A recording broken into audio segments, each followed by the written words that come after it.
മലയാളികളുടെ പ്രിയ നടിയാണ് അനുശ്രീ. വളരെ ചുരുക്കം സിനിമകളിലൂടെ തന്നെ ആരാധകലോകം തീർത്ത നായികയാണ് താരം. ലാൽ ജോസ് സംവിധാനം ചെയ്ത ഡയമണ്ട് നെക്ലസിൽ ഫഹദ് ഫാസിലിന്റെ നായികയാണ് താരത്തിന്റെ തുടക്കം.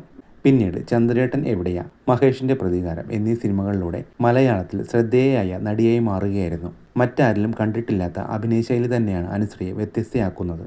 ഇപ്പോഴത്തെ തന്നെപ്പറ്റി സമൂഹ മാധ്യമങ്ങളിൽ ചുറ്റിപ്പറ്റി നടക്കുന്ന ചില അഭ്യൂഹങ്ങളിൽ പ്രതികരിച്ചിരിക്കുകയാണ് നടി. നാട്ടിലെ ഉത്സവത്തിന് ഡാൻസ് പരിപാടിക്ക് പങ്കെടുത്ത ശേഷം ഓൺലൈൻ മീഡിയകൾക്ക് നൽകിയ അഭിമുഖത്തിലാണ് അനുശ്രീ തുറന്നടിച്ചത്. തിരഞ്ഞെടുപ്പ് പ്രഖ്യാപിച്ചതിന് പിന്നാലെ BJP സ്ഥാനാർത്ഥിയായിട്ട് അനുശ്രീ വരുമോ എന്ന തരത്തിൽ നിരവധി പോസ്റ്റുകൾ പുറത്തു വന്നിരുന്നു. ഇതേക്കുറിച്ച് എന്താണ് പറയാനുള്ളതെന്ന ചോദ്യത്തിനായിരുന്നു താരത്തിന്റെ മറുപടി.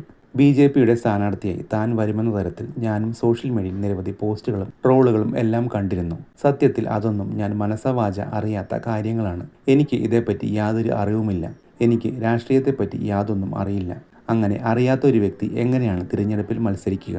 ഞാൻ ഈ അമ്പലങ്ങളിലെ പരിപാടികൾക്ക് പോകുന്നത് കൊണ്ട് എന്നെ പല രീതിയിൽ വ്യാഖ്യാനിക്കപ്പെടുന്നുണ്ട്. തിരഞ്ഞെടുപ്പിൽ മത്സരിക്കുന്നു എന്നുള്ള പോസ്റ്റർ കണ്ടപ്പോൾ എനിക്ക് ചിരിയാണ് വന്നത്. ഞാൻ അത് കണ്ട് ചിരിച്ചു. താരജാടയുള്ള ആളാണോ എന്ന ചോദ്യത്തിനും നടി പറഞ്ഞതിങ്ങനെ: എൻ്റെ നാട്ടിൽ ഒരിക്കലും താരജാടയോടെ നടന്നു പോകുന്നു എന്ന കമൻറ്റ് കേൾക്കേണ്ടി വരില്ല. ഇവിടെ വന്നാൽ അറിയാം ഞാൻ എങ്ങനെയാണോ നടക്കുന്നതെന്ന്. ഈ നാട്ടിലുള്ളവർക്കും അതറിയാം. എൻ്റെ നാട്ടിലെന്നല്ല, എവിടെയും ഞാൻ താരജാട കാണിക്കാറില്ല. അത് കാണിക്കാതിരിക്കാൻ മാക്സിമം ഞാൻ ശ്രമിക്കാറുണ്ട്. ചില അവസരങ്ങളിൽ താരജാട കാണിക്കാറുമുണ്ട്.